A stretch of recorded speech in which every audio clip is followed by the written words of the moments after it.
ಮಾಡಿರ್ತಕ್ಕಂಥ ಸೋಷಿಯಲ್ ಮೀಡಿಯಾದ ಒಂದು ಪೋಸ್ಟ್ ಇದು.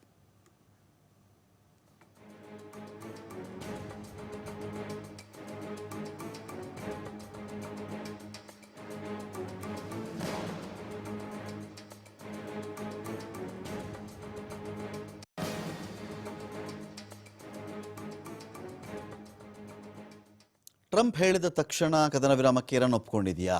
ಸೈನಿಕರಿಗೆ ಒಂದು ಕಡೆ ಇರಾನ್ ಧನ್ಯವಾದ ತಿಳಿಸ್ತಾ ಇದೆ.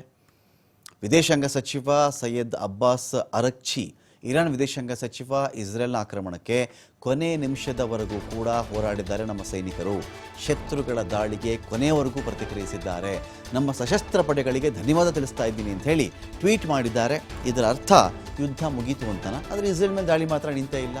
ಸೈಯದ್ ಅಬ್ಬಾಸ್ ಅರಕ್ಚಿ ಇರಾನ್ನ ವಿದೇಶಾಂಗ ಸಚಿವ ಹೇಳಿರೋದೇನು ಅಂದರೆ, ಕಟ್ಟ ಕಡೆ ಕ್ಷಣದವರೆಗೂ ನಮ್ಮ ಸೈನಿಕರು ಹೋರಾಡಿದ್ದಾರೆ, ಅವರ ದಾಳಿಗೆ ಪ್ರತಿದಾಳಿಯನ್ನು ಮಾಡಿದ್ದಾರೆ, ಆ ಎಲ್ಲ ಸಶಸ್ತ್ರ ಪಡೆಗಳಿಗೆ ಧನ್ಯವಾದ ತಿಳಿಸ್ತಾ ಇದ್ದೀನಿ ಅಂತ ಅವ್ರು ಹೇಳಿದ್ದಾರೆ. ಆದರೆ ಇಸ್ರೇಲ್ ಮೇಲೆ ಅಟ್ಯಾಕ್ ಮಾತ್ರ ನಿಂತೇ ಇಲ್ಲ. ಹಾಗಾಗಿ ಕದನ ವಿರಾಮ ಆಗಿದೆಯಾ ಆಗಿಲ್ವಾ ಅನ್ನೋದನ್ನು ಮೂರೂ ದೇಶಗಳು ಅಫಿಷಿಯಲ್ ಆಗಿ ಕನ್ಫರ್ಮ್ ಮಾಡೋವರೆಗೂ ಕೂಡ ಯಾವುದನ್ನು ಯಾರೂ ನಂಬೋ ಸ್ಥಿತಿಯಲ್ಲಿ ಇಲ್ಲ.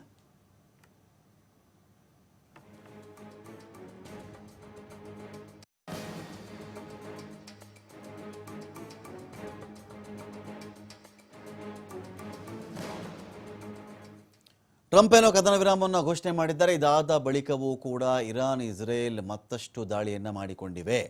ಟೆಹರಾನ್ ಮೇಲೆ ಇಸ್ರೇಲ್ ದಾಳಿ ಮಾಡಿದೆ. ಅಲ್ಲಿ ರಣಭೀಕರ ದಾಳಿಯಾಗಿದೆ ಅಲ್ಲಿ ಟೆಹರಾನ್ನ ಮೇಲೆ. ಈ ಕಡೆ ಟ್ರಂಪ್ ಪಾಡಿಗೆ ಟ್ರಂಪ್ ಕದನ ವಿರಾಮ ಸೀಸ್ಫೈರ್ ಅಂತ ಹೇಳ್ತಾ ಇದ್ರು ಕೂಡ ಇಸ್ರೇಲ್ ಕೇರ್ ಮಾಡಿಲ್ಲ, ಇರಾನ್ ಕೂಡ ಕೇರ್ ಮಾಡಿಲ್ಲ. ಇಸ್ರೇಲ್ ಮೇಲೆ ಇರಾನ್, ಇರಾನ್ ಮೇಲೆ ಇಸ್ರೇಲ್ ದಾಳಿಯನ್ನು ಮಾಡ್ತಾನೆ ಬರ್ತಾ ಇದ್ದಾರೆ. ಇಸ್ರೇಲ್ ದಾಳಿ ಮಾಡ್ತಾ ಇದ್ದಂತೆಯೇ ಇರಾನ್ ಎಚ್ಚರಿಕೆ ಕೊಟ್ಟಿದೆ. ಟೆಲ್ ಅವೀವ್ ಮೇಲೆ ದಾಳಿ ಮಾಡಿಬಿಡ್ತೀವಿ ಹುಷಾರ್ ಅಂತ ಹೇಳಿ ಇರಾನ್ ಒಂದು ಕಡೆ ವಾರ್ನಿಂಗನ್ನು ಕೂಡ ಕೊಟ್ಟಿದೆ.